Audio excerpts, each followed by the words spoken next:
Hey, it is Eric, it is Jay. We are back from the National Corvette Museum Motorsports Park, which is, of course, right next to the National Corvette Museum and the Bowling Green Assembly where they build Corvettes. And what could be better than having this recap with the former editor of Corvette Magazine, Corvette Magazine! Corvette Magazine! Corvette Magazine! Hella sweet, right off the bat. Nick Pond, kind of at the 11th hour, had this brilliant idea, and he put the idea out to everybody in this race. Hey, wear Corvette owner attire. And they did. They all showed up in force. Or possibly it's Bowling Green, and they were just wearing their normal clothes. Regardless, it was fantastic.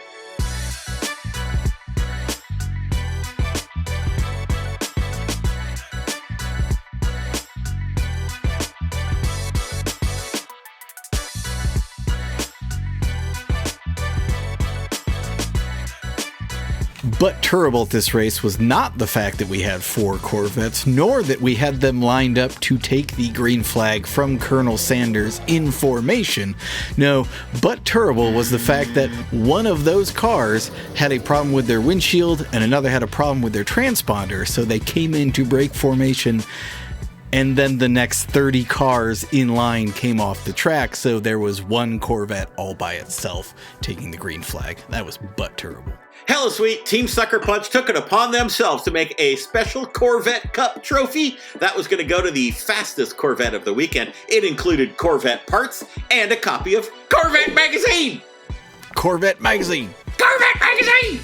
Hella sweet Gotham City gang and their Batmobile Corvette. Now, they don't know where this engine came out of. It's some kind of small block. It probably came out of like a 76 C10 with one of them Rock Crusher T10s. Really fine machinery in a Corvette. They finished 5th from last.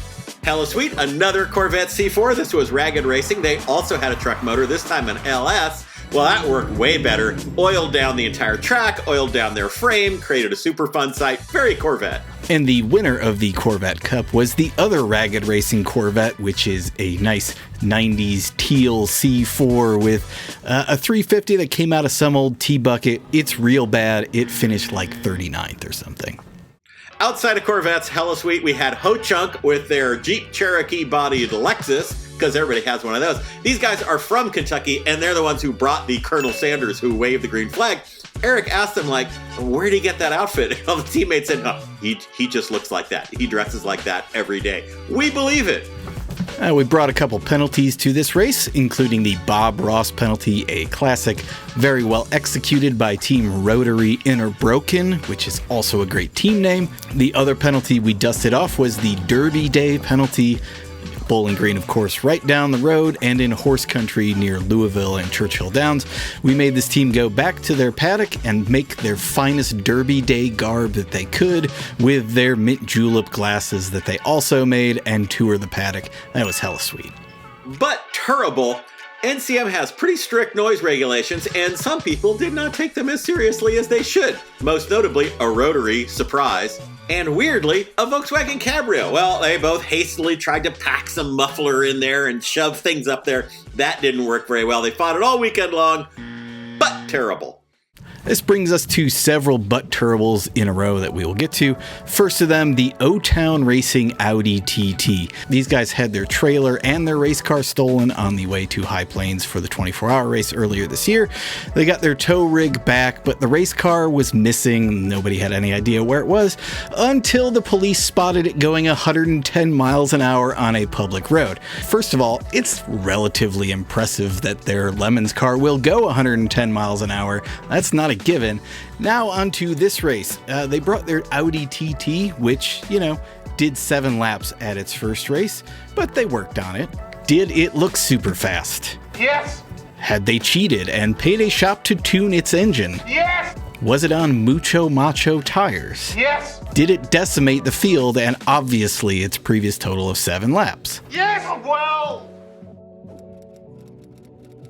But terrible and hella sweet, sort of at the same time. This RX8 Sim Racing figured out this would probably be a great Lemons car. And in a way, they're right, because frankly, they handle great, they're kind of fun to drive, and nobody wants them on the street because they are terrible street cars. Unfortunately, they've had a lot of trouble with this car. It kind of never runs. Well, this time it ran, and it just showed They're also clueless in every other way, but they're nice clueless. They had a good attitude. They had a good time. They banged on that thing with hammers and wrenches, and I don't know, Eric, what did they get? 10 laps or something? It was at least 20. At least 20 laps. RX8 potential. These guys, maybe a little less. But terrible was, I shit you not, and their Chevy Cobalt. They blew up their Ecotec engine, which the internet will tell you is completely invincible and indestructible. And, they swapped a new one in, and then it blew up the transmission. So when people tell you that Ecotecs are totally indestructible, what they're really saying is they're super cheap at the junkyard and everywhere, and you get really good at swapping them. But terrible Car 300 girded loins and their Z3, they struggled with this thing for a long time. They were kicking it at this race. They were like top 5, and they said, okay, we're going to go out on top. They put a for sale sign on the car mid-race in the paddock. Like they were never going to do any better. Well, we have seen this before. As soon as you mid-race decide to sell your car, kaboom, they totaled it. Done. Mottgrass Racing blew up their Kia yet again. This is about their 19th engine or something in about 6 years. Why did this one blow up? Well, it might have had something to do with the Wolf's Head oil that they put in it, which you can find for about $15 a gallon. In head-to-head tests, Wolf's Head oil beats Amazon Basics oil up to 3 out of 5 times. Hello Sweet, the Works Toyota team of TRD. They ran a couple of Celicas, one on a Mustang nose on it. They also brought us a Mall Cop pit vehicle for the judges and the best trailer in racing. Those guys were not the real Works team, but there was a real team of Toyota engineers at this race, and they brought their One Lap of America Toyota Avalon. This is a group from one of the factories, I believe the one in Kentucky. When we say factory team, we mean a team of engineers from a factory, by the way, not a team of professional motorsports people, which is meted out by the fact that they have wrecked their Toyota Corolla FX16 and their MR2 is broken. So they brought their one-lap car because, as Toyota management said, if you're not going to run this car, get rid of it. And so they chose to do both.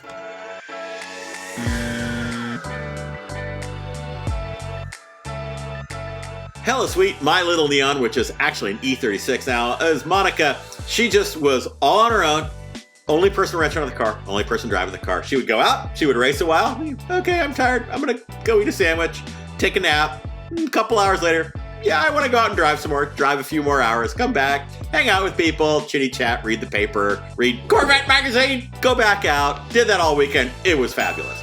Hella Sweet was the committee to re-elect Sheriff Buford T. Justice and their 1980s Pontiac Bonneville.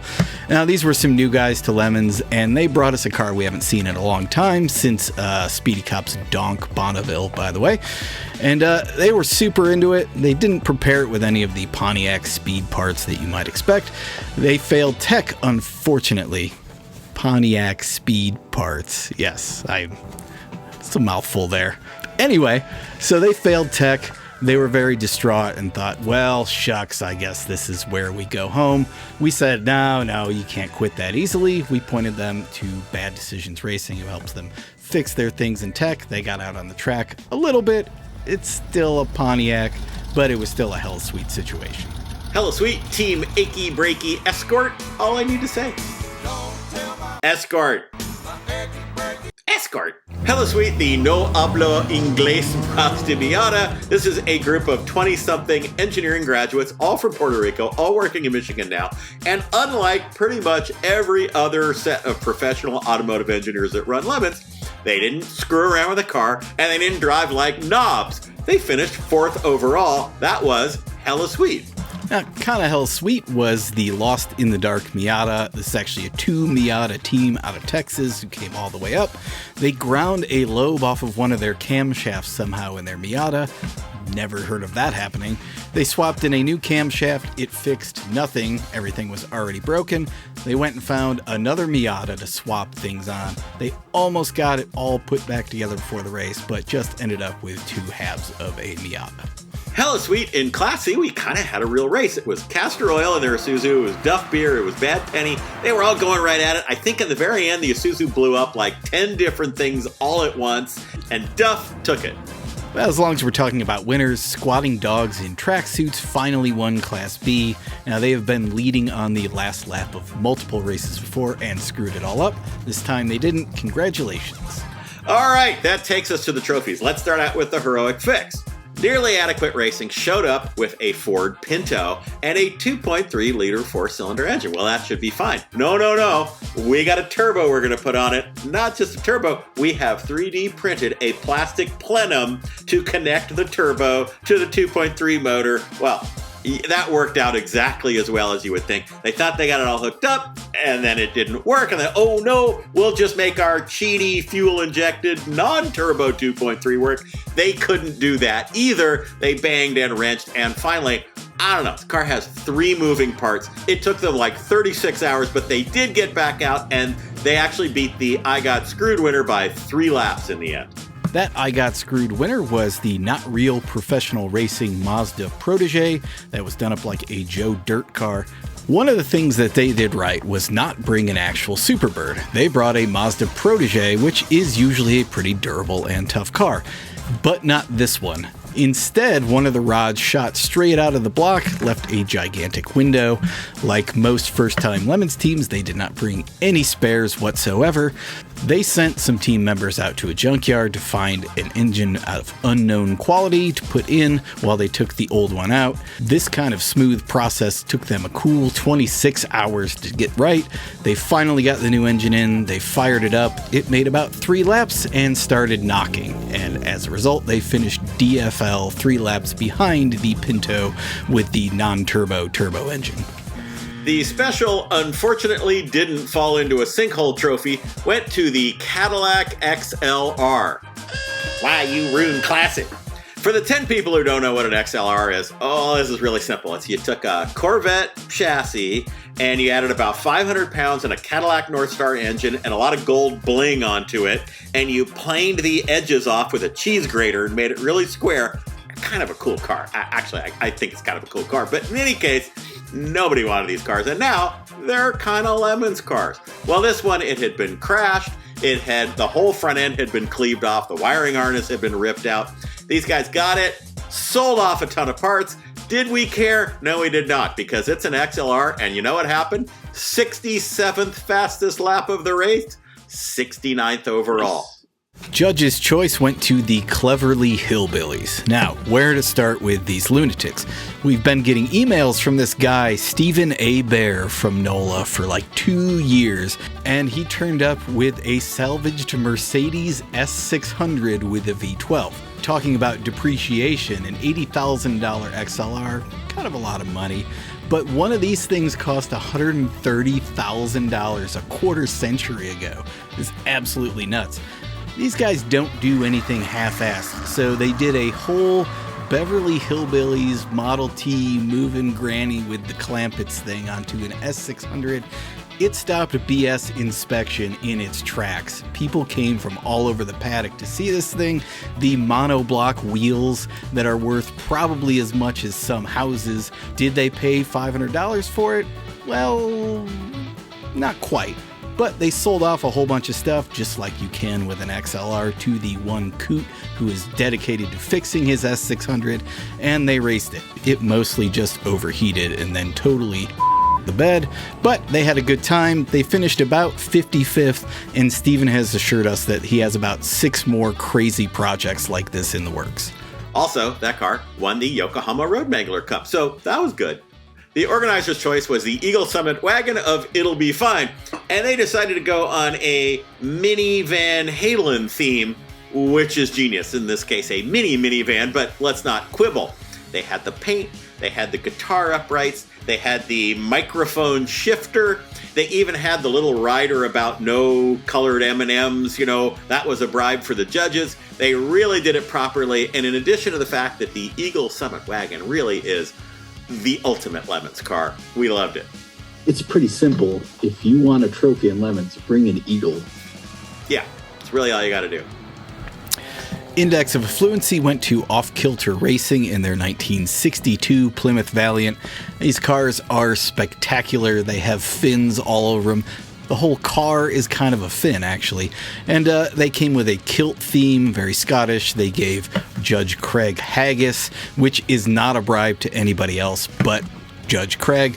They went around kind of quickly. They were quicker than an XLR, at least, which, yeah, okay. Nevertheless, they finished about 47th overall. That was hella sweet. Very well done, Offkilter Racing. Okay, here's Lemons in a nutshell.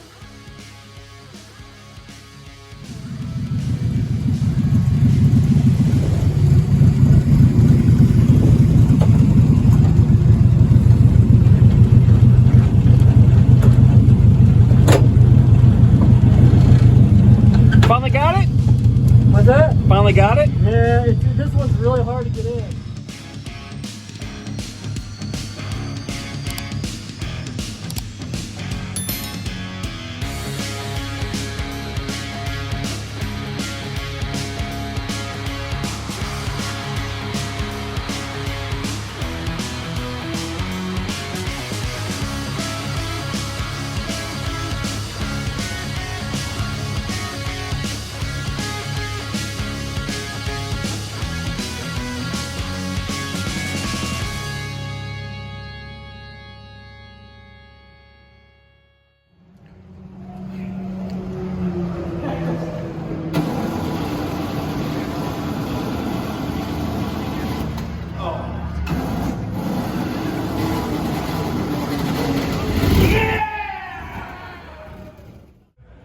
Whoa. Fewer revs. Fewer. Whoa, okay. Fewer. There you go. Okay, now I can hit the switch? Yeah, rev it up. There we go. Listen, if anybody's to blame, it would be our manager here. Yes. Wait. Who stepped in as a daddy figure who accidentally put them in cars. I don't put it on him one day. Because I would never put it in a car. It's you. It's your fault. No, it's your fault. Your dad thought you were favorite.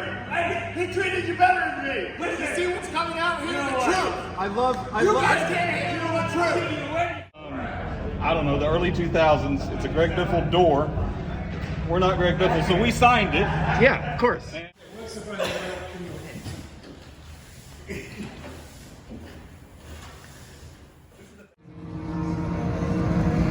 I can give you the